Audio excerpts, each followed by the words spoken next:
So what I ended up doing, like you can see all the scribbles on the paper here. You know, I had like 3 heroes of Oxid Ridge to start, 4 Colts, 4 Stagger Shocks. When I walked in with my crew, we saw like a whole like 2 tables full of like mono red and tempered steel. So I went to like more arc trails. You know, cut a hero, moved it to the board. Just to make room for some random other cards that I wanted. Put another arc trail on the board, move a hero to the board just to make sure I could shore up some matchups, especially with Callblade with the hero.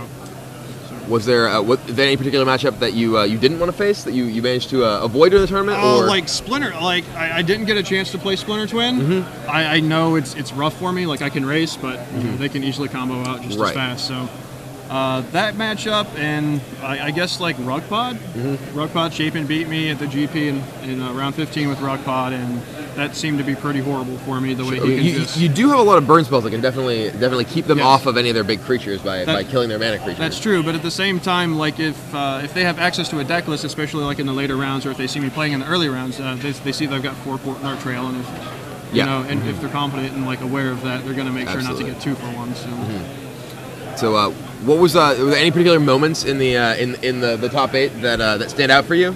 Top 8 was awesome. The top 4 match against Tempered Steel. That match was crazy. We had a nice little 4-game match there. Yeah. Refraction Trap. I was unaware that you could just draw a game like that. I haven't had that happen in It looked like to us in the booth that you were playing around Refraction Trap, you know, much of that game, and then when you level up your Dragon Lord, we're like, what's happening? Right. I was like, wait a second. I shouldn't have done it to 8. I should have just done it to 4 because I had enough damage in my hand, and with a Lava Mancer to just take control of the board at that point anyway. I think if you'd actually just hadn't leveled it and just attacked with all your 2-power creatures, none of them kill you individually. None of them. You know, you can only Refraction Trap all the damage from a single source, so all the damage would go to you. And he just points it to another guy at that point. Right, yeah. I mean, I still get in there next turn. Yeah, it was just being greedy on my part. So that match ended up, you know, being pretty dramatic. Thanks to that moment, you know, you won game 1 very handily, and you know, game 2 came out of the draw. Your opponent came back and won game 3. Then game 3 4 just smashed me. Game 3 he had a pretty much the perfect draw. Right. And then in game 4. You know, it really was going back and forth. It looked like he might be able to take control once he drew that Tempered Steel. Right. You know, he had you on 7 poison at the end with you know, a pair of Inkmoth Nexus. And he actually he missed an attack with it too, that was something we were looking at in the booth when he chose to hold back his Inkmoth Nexus. Right. It looked like he was trying to save mana for Refraction Trap, or didn't want to lose his Nexus to your Shrine, but that Shrine ended up killing him. At the time, we were both kind of, you know, lulling with our turns, and the judge, you know, told me to, you know, you need to make a play. Like, okay, I'll just pass. You know, I can sit. I don't really need to make a decision. And he started, you know, tanking as well, and the judge told him that, you know, he needed to make a decision as well, and he's just like, okay, I'll pass back. And at that point, I was like, okay, I've got it. You know? Yeah. But I was also told that by one of the spectators or whatever, and I guess they had picked it up on the Twitter feed, is that he had an inactive Mox Opal that he was using as well for mana. He had the Mox Opal itself, then he had Memnite and Ornithopter. Okay.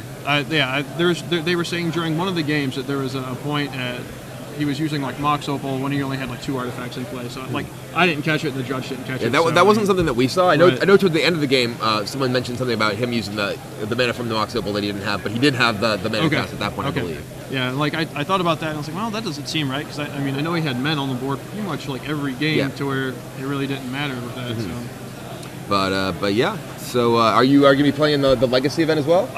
No, I'm probably just gonna sit around and watch my buddies draft. They've got some pretty stellar decks. One guy got a first pick Inferno Titan pack 1, and then pack 2 first pick Inferno Titans. Oh wow! His looks pretty saucy. That's a pretty sweet start to a deck. Another one's got a sexy little blue light thing going, like double Gideon Lawkeeper, double Frost Breath, and just a ton of men to go with it. So awesome. Are you going to jump into the second draft open?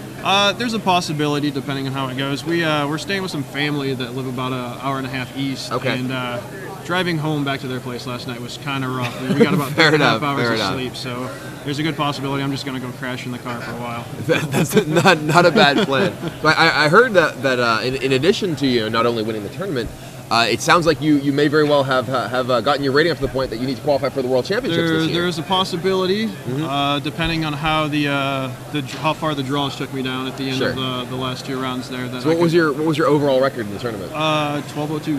1202. That should get you a decent chunk of points. I'm hoping so. I'm hoping around like average 5 points, 5 points a match might be doable, and that might get me there. So. Yeah. Excellent. Well, congratulations again. Awesome. Thank you much. Very well done. Thanks for coming in and talking to us. Thank you. Cool.